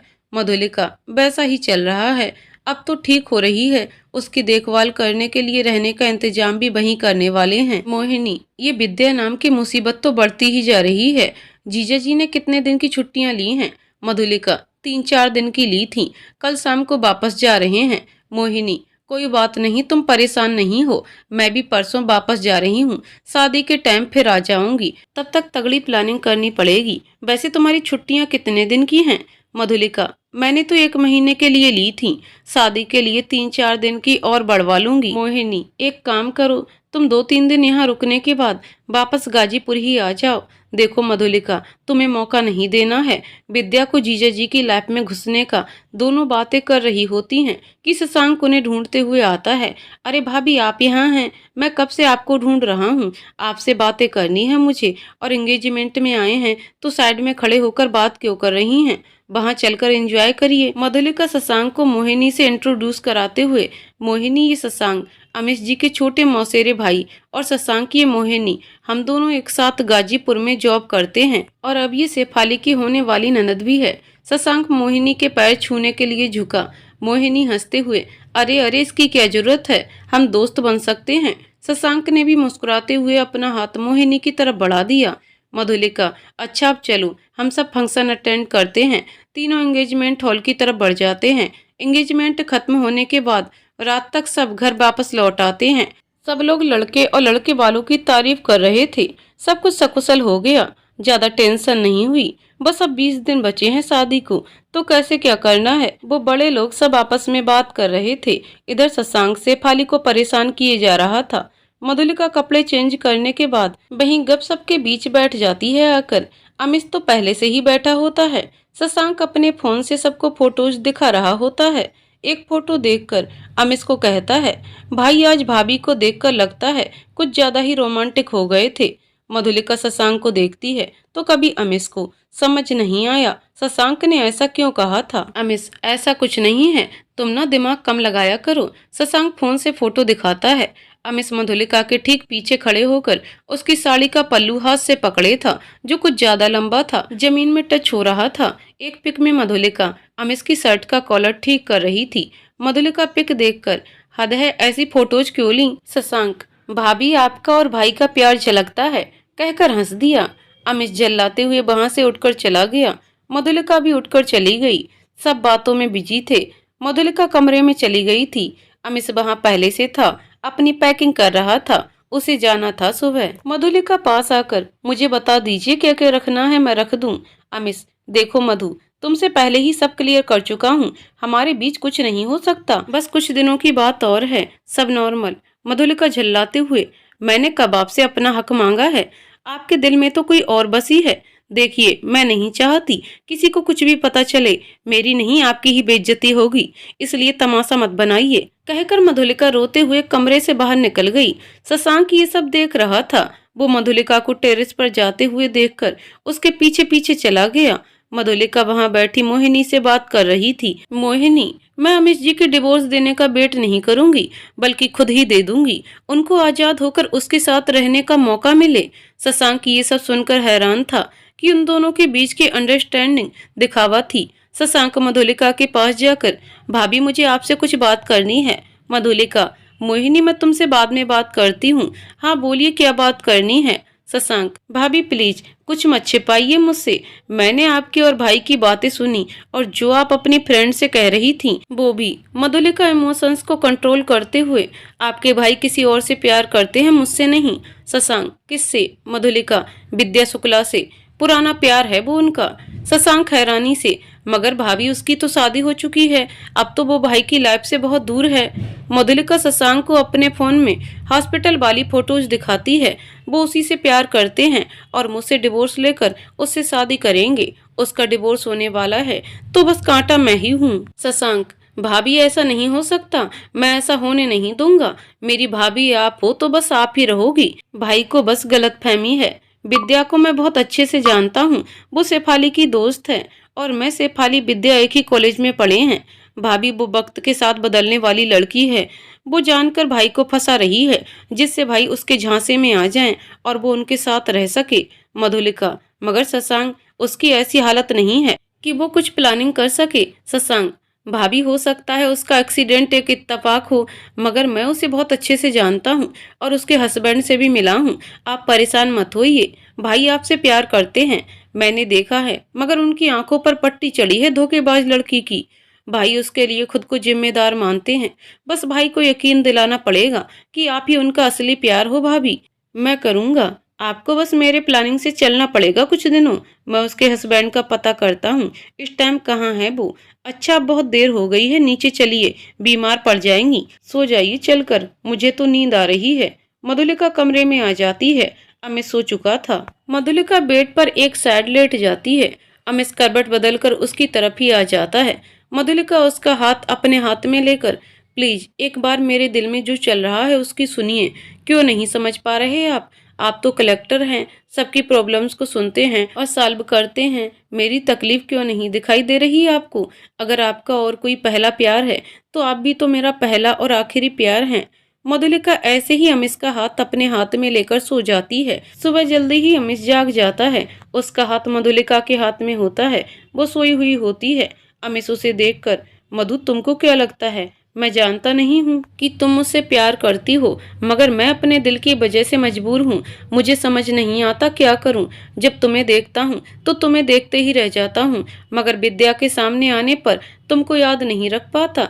उसकी तकलीफें जो उसने मेरे लिए सही हैं वो भी बहुत हैं मधु। अमिश अपना हाथ धीरे से छुड़ाकर चला जाता है। कुछ घंटे बाद मधुलिका सोकर जगती है। अमिश को कमरे में ना पाकर बाहर देखने जाती है। शेफाली उसे देखकर, सुबह सुबह आपकी नजरें इतनी बेताबी से किसे तलाश कर रही हैं? मधुलिका, किसी को भी तो नहीं। शेफाली, मुझे पता है जिसको तलाश कर रही हैं, वो 5:50 पे ही चले गए। मधुलिका घड़ी पर नजर डालती है। 7 बज रहे होते हैं। मुझे जगा देती। शेफाली, मैं तो उठाने जा रही थी मगर भाई ने ही मना कर दिया। आप थकी होंगी इसलिए सोने दिया जाए। और शशांक कहाँ हैं? वो बुआ जी को छोड़ने गए हैं, आ जाएंगे दोपहर तक वापस। मधुलिका सुनकर उदास हो जाती है मगर कर भी क्या सकती थी। वो जाकर मामी जी के साथ मिलकर घर का काम खत्म करती है। शशांक भी वापस आ चुका था। शशांक वापस आकर मधुलिका से मिलता है। भाभी, आपकी दोस्त मोहिनी सब जानती है क्या?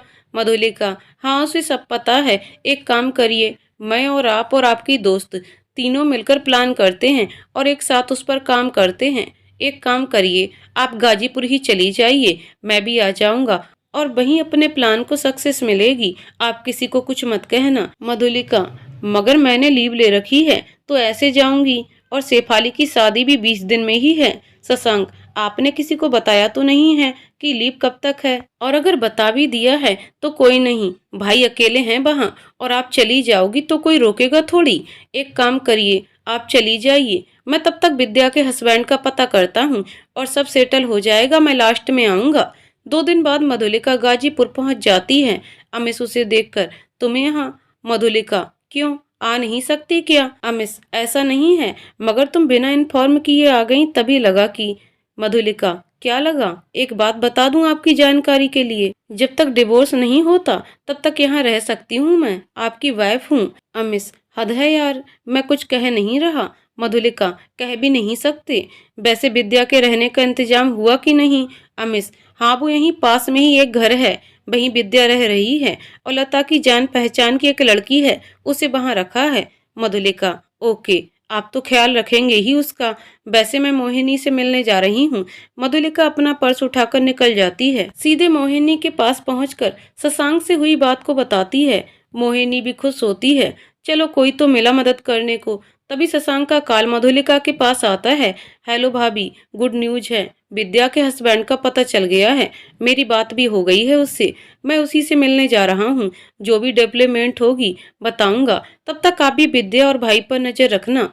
भाभी, उनको विद्या के ज्यादा करीब मत जाने देना वरना भाई का प्यार से दस से जाग जाएगा। अच्छा, फोन रखता हूँ, बस निकल रहा हूँ मैं। मोहिनी भी सारी बात सुन रही थी। ये तो बहुत अच्छा हुआ जो शशांक विद्या के हस्बैंड से मिलने जा रहे हैं। मधु, तुम देखना, ये विद्या का चैप्टर क्लोज होकर ही रहेगा। तुमको बस अमिश जी के आसपास ही रहना है। फिलहाल तुमको जाना चाहिए, अमिश जी मिलने जा रहे होंगे उससे। एक काम करते हैं, मैं भी चलती हूँ। मधुलिका और मोहिनी दोनों विद्या के कमरे के लिए निकलते हैं। वहां पहुंचकर देखा तो अमिश पहले से ही विद्या के पास था। ये देखकर मधुलिका को बिल्कुल भी अच्छा नहीं लगा मगर फिर भी बनते हुए, हाय विद्या, कैसी हो? अमिश जी ने बताया था तुम यहाँ रहती हो, तभी हालचाल पूछने चली आई। विद्या, अब ठीक हूँ और जल्दी ही ठीक हो जाऊंगी। मधुलिका चिढ़ते हुए, हाँ ठीक कैसे नहीं होगी, अमिश जी तुम्हारा ख्याल जो रखते हैं। अमिश मधुलिका की तरफ देखता है। तभी मधुलिका बात बदलते हुए, इनसे मिलो, ये है मोहिनी, मेरी दोस्त और मेरी जूनियर भी, और शेफाली की होने वाली ननद। और मोहिनी, ये है विद्या, शेफाली की दोस्त और अमिश जी की भी। विद्या, शेफाली की शादी हो रही है? मधुलिका, क्यों, अमिश जी ने तुमको बताया नहीं? अमिश, हाँ वो बताने वाला ही था। मोहिनी, कोई बात नहीं अमिश जी, हम विद्या को शादी में ही बुला लेंगे, बस तुम जल्दी से ठीक हो जाओ। अच्छा मधुलिका, तुमको रुकना हो तो रुको, मुझे कुछ इम्पोर्टेंट काम है, मैं चलती हूँ। अमिश और मधुलिका कुछ देर वहां रुकने के बाद वापस आ जाते हैं। मधुलिका डिनर पर अमिश से, आपने विद्या को बताया तो होगा नहीं कि मैं आपकी वाइफ हूँ? अमिश, अभी नहीं मगर बता दूंगा, थोड़ा ठीक हो जाए वो। मधुलिका, हम ठीक है। तभी अमिश के फोन पर शशांक का फोन आता है। हेलो भाई, भाभी कहाँ हैं? फोन नहीं उठा रही हैं। अमिश मधुलिका को फोन पकड़ाते हुए, शशांक का कॉल है, हेलो भाभी, अपने फोन पर बात करो, कुछ टॉप सीक्रेट है। मधुलिका लता को उसका फोन लाने को कहती है। शशांक ने उसे विद्या और उसके हस्बैंड की कुछ फोटोज भेजी थी। उन फोटोज को देखकर बिल्कुल भी नहीं कहा जा सकता था कि उन दोनों में कोई टेंशन है और वो काफी खुश नजर आ रहे थे। मधुलिका वहां से उठकर अपने कमरे में आ जाती है। शशांक को कॉल करती है। शशांक, क्या हुआ? शशांक, मैं कल गाजीपुर आ रहा हूँ, उसके बाद अपना सीक्रेट मिशन शुरू होगा। अभी मैं कुछ जरूरी काम से जा रहा हूँ, कल मिलता हूँ आपसे, तब तक भाई को संभाल कर रखिएगा। हंसते हुए शशांक कॉल कट कर देता है। मधुलिका किचन में जाकर खुद डिनर बनाने लगती है। डिनर रेडी करने के बाद मधुलिका डाइनिंग एरिया में आती है। अमिश किसी फाइल में उलझे हुए थे। मधुलिका ने देखा टेबल पर रखी कॉफी ठंडी पड़ चुकी थी, तो कॉफी मग उठाकर दूसरी कॉफी बनाकर रख गई थी। अमिश नहीं जान पाया था। मधुलिका चली गई। खाने पर अमिश का वेट कर रही थी, मगर अमिश अभी भी फ्री नहीं हुए थे। मधुलिका ने शशांक को कॉल की, उससे आने का टाइम पता किया। कल गाजीपुर कितने बजे पहुंचेगा वो, और भी जो हुआ था मधुलिका सब बता चुकी थी। शशांक: और भाभी डिनर हो गया आपका? मधुलिका: नहीं, वो बिजी हैं, कुछ इम्पोर्टेंट है शायद, इसीलिए वेट कर रही हूँ। शशांक: हद है भाभी, भाई नहीं आ रहे तो आप खाना ले जाकर खिला दो उनको। मधुलिका: मगर मैं उनको खाना कैसे खिलाऊंगी? शशांक: अपने हाथों से। और कैसे? हस्बैंड हैं वो आपके, और आपको रिश्ता बचाना है ना भाभी, तो शर्म और हया दूर करनी होगी। मधुलिका ने कुछ और देर सोचने के बाद डिनर लेकर अमिश के कमरे में पहुंचकर देखा अमिश कोई जरूरी फाइल देख रहे हैं और किसी से फोन पर बात भी कर रहे थे। मधुलिका वहीं पास में चेयर पर बैठ गई। अमिश की कॉल कट होने का इंतजार करने लगी। कॉल कुछ देर में कट करके अमिश मधुलिका की तरफ मुड़ा। तुम यहाँ और ये डिनर? मधुलिका: जी हाँ। आप इतनी देर से बिजी हैं, डिनर करना है या नहीं? मैं कब से वेट कर रही हूँ, आप हैं मगर सुन ही नहीं रहे। वैसे भी आपको मेरी कब से फिक्र होने लगी, कहकर मधुलिका ने बड़ा उदास सा चेहरा बनाते हुए कहा। अमिश: ऐसे मुंह क्यों बना रही हो? वैसे भी तुमसे कह चुका हूँ कि टिपिकल इंडियन वाइफ बनने की जरूरत नहीं है। खाना खा लिया करो, मेरा वेट करने की जरूरत नहीं है। तुमको तो सब पता है, क्यों ऐसे करती हो? कोई टीनेज नहीं हो तुम मधु, सब कुछ पहले ही क्लियर कर चुका हूँ मैं तुम्हें। मधुलिका: हाँ जानती हूँ, आप मेरे नहीं हैं, ना हो सकते। आप तो किसी और की अमानत हैं, मगर हम दोस्त तो बन ही सकते हैं। अच्छा, बातें ना करके डिनर करिए। अमिश: तुम कर लो, मैं अभी बिजी हूँ, और जब फ्री होऊंगा तब खा लूंगा। मधुलिका: तो मैं खिला दूं आपको, आप अपना काम करते रहिए। अमिश कुछ कहता उससे पहले ही मधुलिका: आप मना नहीं कर सकते, हम दोस्त हैं, वाइफ को मना कर सकते हैं मगर दोस्त को नहीं, कहकर मधुलिका ने एक निवाला अमिश के मुंह में ठूस दिया। अमिश को खाना खिलाकर मधुलिका ने खुद भी डिनर किया और अपने कमरे में आकर शशांक को मैसेज किया, मिस्टर डिनर कंप्लीट।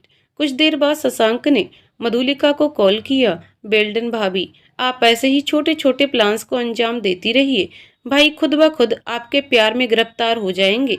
मधुलिका: अच्छा, आप कितने टाइम तक आ जाएंगे? शशांक: दोपहर तक आ जाऊंगा, उसके बाद हम लोग आपकी फ्रेंड मोहिनी से मिलने चलेंगे, उसके बाद विद्या से मिलने जाऊंगा, वो भी भाई के साथ, उसको सॉक्ड करना है। और हाँ, आप भाई को बताना मत कि मैं आ रहा हूँ, सरप्राइज देना है उन्हें। मधुलिका: अच्छा ठीक है, नहीं बताऊंगी, अब सो जाओ वरना उठोगे कब, और दोपहर तक कैसे पहुंचोगे आप? कॉल कट करने के बाद मधुलिका सोने के लिए चली जाती है। अगले दिन सुबह सुबह ही मोहिनी का कॉल आता है। मधुलिका: हाय, गुड मॉर्निंग। क्या हुआ, इतना सुबह कॉल, कोई खास बात है क्या? मोहिनी: तुम जल्दी से आ जाओ, मेरी तबीयत बहुत खराब है। मधुलिका: क्या हुआ तुमको, कल तक तो ठीक ही, अब अचानक से क्या हो गया? मोहिनी: तुम जल्दी से आ जाओ, और कॉल कट जाता है। मधुलिका परेशान हो जाती है। अमिश: क्या हुआ, कोई बात है क्या? मधुलिका: हाँ, मोहिनी को पता नहीं क्या हो गया है, उसकी अचानक से तबीयत खराब हो गई है, मुझे जाना पड़ेगा। अमिश ड्राइवर को गाड़ी निकालने को कहकर खुद भी रेडी होकर मधुलिका के साथ मोहिनी को देखने निकल पड़ा। मोहिनी के घर पहुंचकर देखा मोहिनी लेटी हुई थी। मधुलिका और अमिश को देखकर उठकर बैठ गई। अरे जीजा जी आप! मधुलिका दौड़कर मोहिनी को पकड़ते हुए, अरे अरे उठो नहीं, लेटे रहो, क्या हो गया है तुम्हें? मोहिनी: कुछ नहीं हुआ है। मधुलिका: मतलब?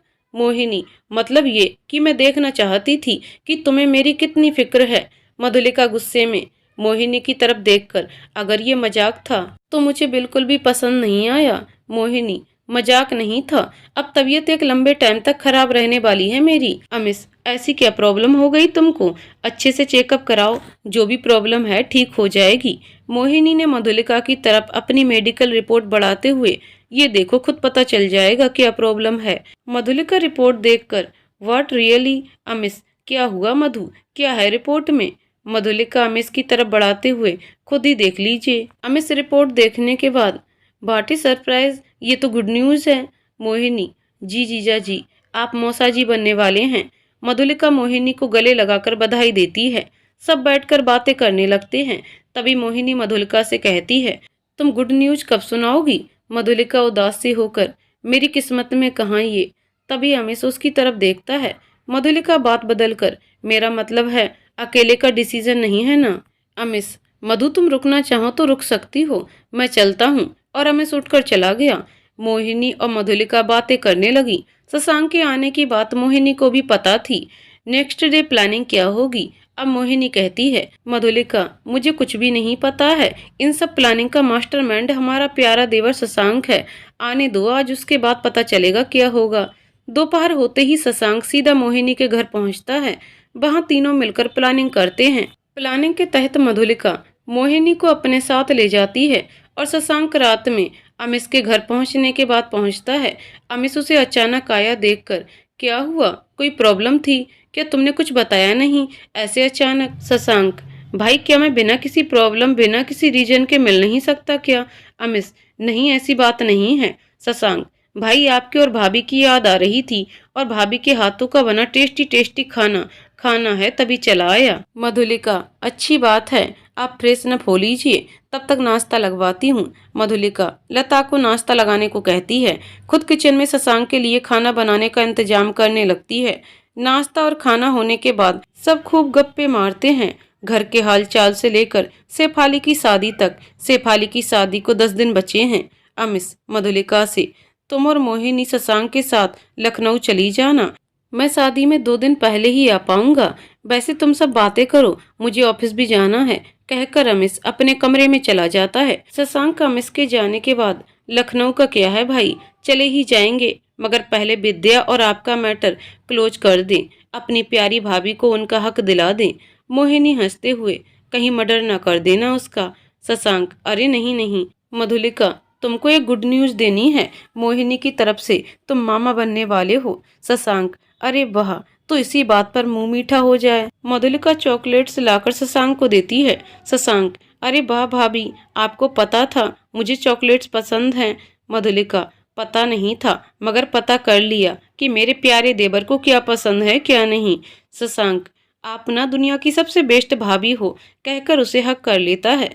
अगले दिन अमिश के ऑफिस जाने के बाद तीनों बैठकर प्लानिंग कर रहे थे, अब आगे क्या करना है। तभी शशांक लता और दामोदर को आवाज देकर पास बुलाता है। दामोदर और लता, जी भैया आपने हमें बुलाया।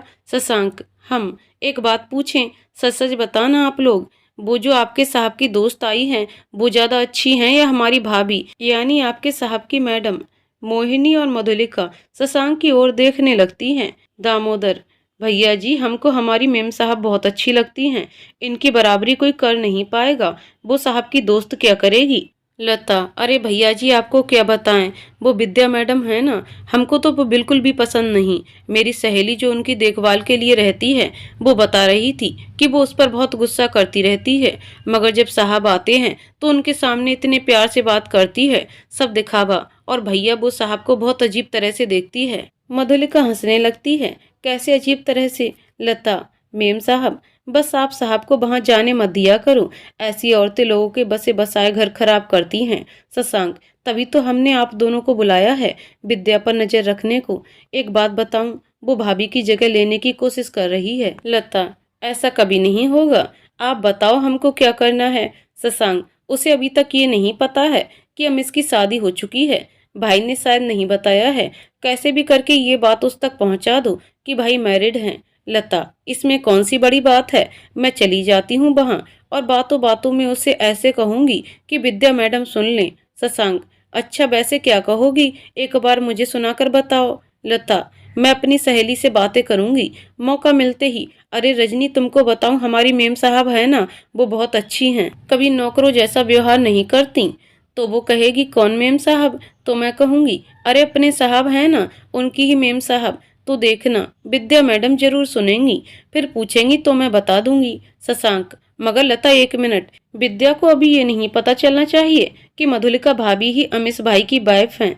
लता, जैसा आप कहेंगे वैसा ही काम होगा। शशांक, और हाँ दामोदर, तुम भाई को बिल्कुल भी भनक ना लगने देना कि हम सब मिलकर कुछ प्लान कर रहे हैं, अगर वो तुमसे पूछेंगे भी तब भी नहीं। दामोदर, जी भैया मैं कुछ भी नहीं कहूँगा साहब से। Shashank, very good. दामोदर और लता, लता तुम काम खत्म करके आओ, तब हम पार्टी करते हैं। दामोदर तुम अपना और काम देखो, और तुम्हारी जरूरत होगी तब हम बताएंगे। और लता अब तुम जाओ, हमें शेफाली की शादी तक ये मैटर खत्म करना है। मोहिनी 9 दिन बचे हैं शादी में, और हम शादी वाले दिन नहीं जाएंगे, पहले जाना होगा। हमें हल्दी मेहंदी और भी रस्में निभानी हैं। 2-3 दिन में जो करना है कर लो, उसके बाद हमें चलना है लखनऊ वापस। शशांक हाँ देखते हैं, तब तक कोई न्यू प्रॉब्लम क्रिएट ना हो। कुछ घंटों बाद लता विद्या के यहाँ जाकर अपना काम खत्म करके वापस आ चुकी थी। अब बस तमाशा देखना बाकी था। लता वापस आकर शशांक से, भैया विद्या मैडम का मुंह देखने लायक था। उन्होंने तुरंत ही साहब को फोन लगाया, मगर लगता है साहब ने फोन उठाया नहीं। मधुलिका ने घड़ी पर नजर डालते हुए कहा, आज काफी लेट हैं, वैसे इतने टाइम तक आ जाते हैं। शशांक कहीं कोई और बवाल ना बन जाए, मुझे बहुत डर लग रहा है। शशांक भाभी आपको कोई टेंशन लेने की जरूरत नहीं है, जब तक मैं हूँ कोई न्यू प्रॉब्लम क्रिएट नहीं होगी। मधुलिका तुम शायद उनका गुस्सा नहीं जानते हो, मैंने देखा है। मोहिनी हद है यार, अब अगर ऐसे डरोगी तो कुछ भी तुम्हारा भला नहीं होने वाला। अब चिल मारो, और लता तुम जरा जबरदस्त से कॉफी बनाकर पिला दो। लता कॉफी बनाकर लाती ही है कि तभी अमिश घर में एंटर करता है। उसके चेहरे पर गुस्सा साफ देखा जा सकता था। आते ही सीधा लता से, तुम विद्या के पास गई थी? लता डरते हुए, जी वो रजनी से मिलने गई थी। लता आगे कुछ बोलती उससे पहले ही मधुलिका बोल पड़ी, क्या हुआ? अमित गुस्से से मधुलिका की तरफ देखते हुए, तुम जरा टेरेस पर आओ, तुमसे कुछ बात करनी है। मधुलिका क्या बात करनी है? अमित बिना कोई जवाब दिए सीधा टेरेस पर चला जाता है। मधुलिका आंखें बंद करके एक गहरी सांस लेती है और टेरेस की तरफ बढ़ती है। टेरेस पर पहुंचते ही अमिश गुस्से में मधुलिका की दोनों बाहें पकड़कर, आखिर तुम चाहती क्या हो? मधुलिका का डर के मारे दिल बहुत तेज धड़क रहा था। क्या मतलब, मैं क्या चाहती हूँ? कुछ भी तो नहीं। अमिश उसे झिड़कते हुए, बहुत अच्छे से जानता हूँ मैं जो तुम कर रही हो। मधुलिका क्या कर रही हूँ और क्या जानते हैं आप? मेरी कुछ समझ में नहीं आ रहा। अमिश अब क्यों समझ आएगा? या तो तुम खुद को ज्यादा होशियार समझती हो या मुझे बेवकूफ। एक बात बता दूं तुम्हारी जानकारी के लिए, जो मोहिनी और शशांक के साथ प्लानिंग चल रही है, क्या मैं समझता नहीं हूँ? उसी प्लान में तुमने लता को भेजा था। मधुलिका रोने लगती है, मेरी किसी के साथ कोई प्लानिंग नहीं चल रही। अमिश मैं तुमसे पहले ही कह चुका हूँ साफ साफ कि हमारा कोई भविष्य नहीं है। मैं विद्या से प्यार करता हूँ, उसके साथ ही लाइफ बितानी है। वो बीच में तुम आ गई, वरना मैं सिर्फ उसी की यादों के साथ रह रहा था। तुम्हें क्या लगता है कि तुम प्लानिंग के तहत उसे बताओगी कि मैं मैरिड हूँ? मैं उसे पहले ही बता चुका हूँ कि डिवोर्स ले रहा हूँ। मधुलिका लेकिन मैं वो, अमिश ये वो कुछ नहीं सुनना है मुझे। तुम्हारी भलाई इसी में है कि तुम कल ही वापस लखनऊ चली जाओ। शेफाली की शादी तक ये बिना भविष्य की शादी है, उसके बाद फाइनली हमें अलग होना है। अमिश इतना कहने के बाद नीचे चला जाता है और मधुलिका की आंखों से लगातार आंसू बह रहे थे। रोते रोते मधुलिका वहीं जमीन पर धम्म से बैठ जाती है। मोहिनी और शशांक दोनों आ चुके थे। दोनों मधुलिका को उठाकर खड़ा करते हैं। मोहिनी क्या हुआ? मधुलिका उन्हें पूरा शक है, हम लोग कुछ प्लान कर रहे हैं। शेफाली की शादी तक की हमारी शादी है। शशांक भाई ऐसा नहीं कर सकते हैं, मैं बात करता हूँ उनसे। शशांक जाने लगता है। मधुलिका उसका हाथ पकड़ लेती है, नहीं तुम कुछ नहीं कहोगे, हमें कल हर हाल में लखनऊ वापस चले जाना है, ये कहकर गए हैं। शशांक मगर भाभी। मधुलिका बिना बात सुने नीचे अपने कमरे में आकर अपना सामान पैक करने लगती है। आगे की कहानी अगले वीडियो में। तो दोस्तों आपको कहानी कैसी लगी कमेंट करके जरूर बताइएगा। कहानी पसंद आई हो तो वीडियो को लाइक शेयर करें और चैनल को सब्सक्राइब करें। कहानी को पूरा सुनने के लिए बहुत बहुत धन्यवाद दोस्तों।